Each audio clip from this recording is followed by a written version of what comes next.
Un roi, chapitre 2. David approchait du moment de sa mort, et il donna ses ordres à Salomon, son fils, en disant: Je m'en vais par le chemin de toute la terre.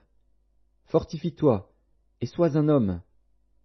Observe les commandements de l'Éternel, ton Dieu, en marchant dans ses voies, et en gardant ses lois, ses ordonnances, ses jugements et ses préceptes, selon ce qui est écrit dans la loi de Moïse, afin que tu réussisses dans tout ce que tu feras et partout où tu te tourneras, et afin que l'Éternel accomplisse cette parole qu'il a prononcée sur moi, si tes fils prennent garde à leur voie, en marchant avec fidélité devant moi, de tout leur cœur et de toute leur âme, tu ne manqueras jamais d'un successeur sur le trône d'Israël.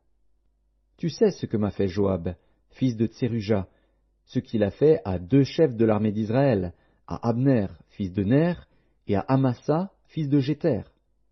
Il les a tués. Il a versé pendant la paix le sang de la guerre, et il a mis le sang de la guerre sur la ceinture qu'il avait au rein et sur la chaussure qu'il avait au pied. Tu agiras selon ta sagesse, et tu ne laisseras pas ses cheveux blancs descendre en paix dans le séjour des morts. Tu traiteras avec bienveillance les fils de Barzilaï, le Galaadite, et ils seront de ceux qui se nourrissent de ta table. Car ils ont agi de la même manière à mon égard, en venant au-devant de moi lorsque je fuyais Absalom, ton frère. Voici, tu as près de toi Chiméi, fils de Guéra, benjamite, de Bacurim. Il a prononcé contre moi des malédictions violentes le jour où j'allais à Mahanaïm. Mais il descendit à ma rencontre vers le Jourdain, et je lui jurai par l'Éternel, en disant: Je ne te ferai point mourir par l'épée. Maintenant, tu ne le laisseras pas impuni, car tu es un homme sage, et tu sais comment tu dois le traiter. Tu feras descendre ensanglantés ses cheveux blancs dans le séjour des morts.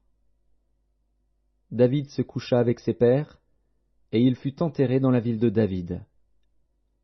Le temps que David régna sur Israël fut de 40 ans.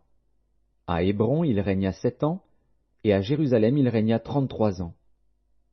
Salomon s'assit sur le trône de David, son père, et son règne fut très affermi.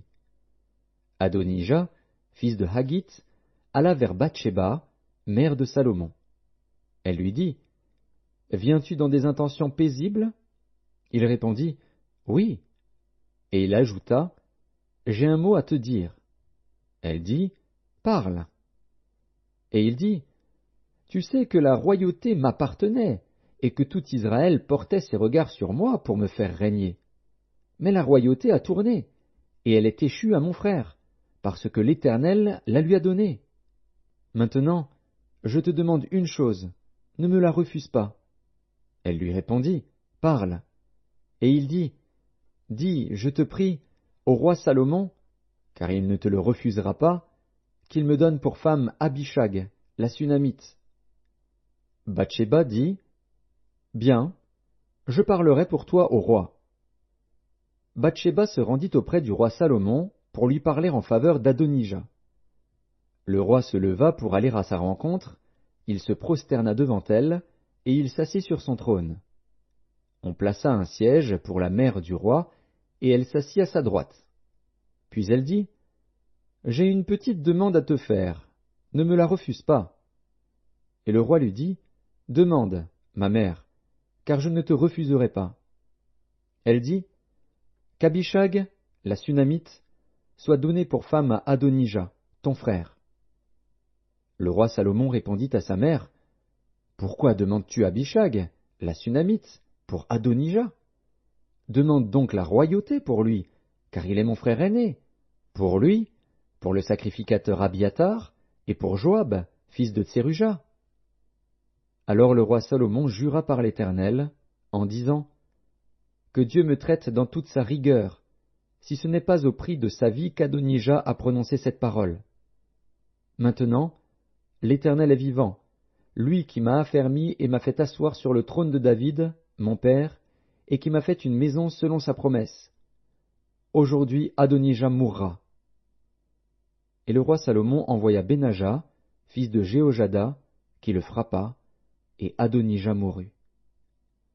Le roi dit ensuite au sacrificateur Abiatar: Va-t'en à Anathoth dans tes terres, car tu mérites la mort, mais je ne te ferai pas mourir aujourd'hui, parce que tu as porté l'arche du Seigneur l'Éternel devant David, mon père, et parce que tu as eu part à toutes les souffrances de mon père. » Ainsi Salomon dépouilla Abiathar de ses fonctions de sacrificateur de l'Éternel, afin d'accomplir la parole que l'Éternel avait prononcée sur la maison d'Élie à Silo. Le bruit en parvint à Joab, qui avait suivi le parti d'Adonija, quoiqu'il n'eût pas suivi le parti d'Absalom. Et Joab se réfugia vers la tente de l'Éternel, et saisit les cornes de l'autel. On annonça au roi Salomon que Joab s'était réfugié vers la tente de l'Éternel, et qu'il était auprès de l'autel.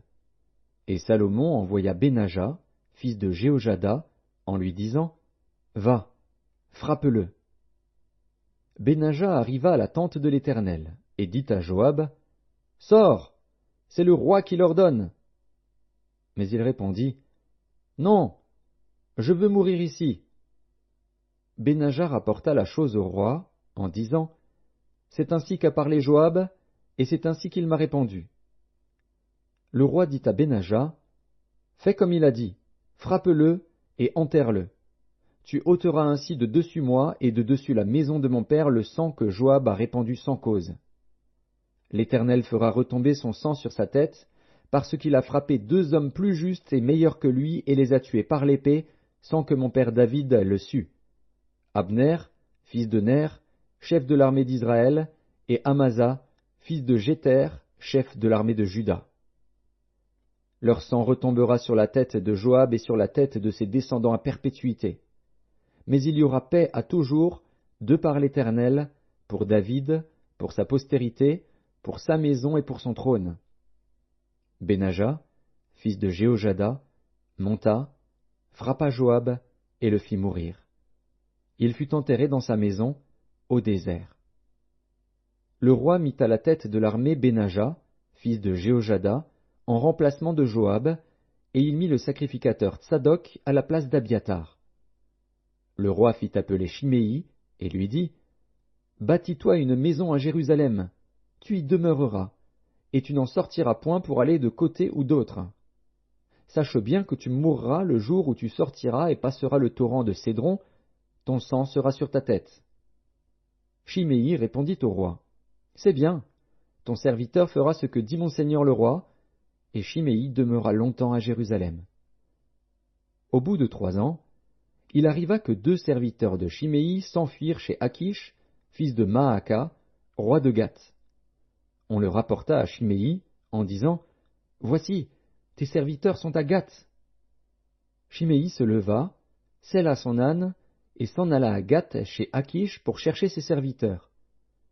Shimei donc s'en alla, et il ramena de Gath ses serviteurs. On informa Salomon que Shimei était allé de Jérusalem à Gath, et qu'il était de retour. Le roi fit appeler Shimei et lui dit, « Ne t'avais-je pas fait jurer par l'Éternel, et ne t'avais-je pas fait cette déclaration formelle? Sache bien que tu mourras le jour où tu sortiras pour aller de côté ou d'autre.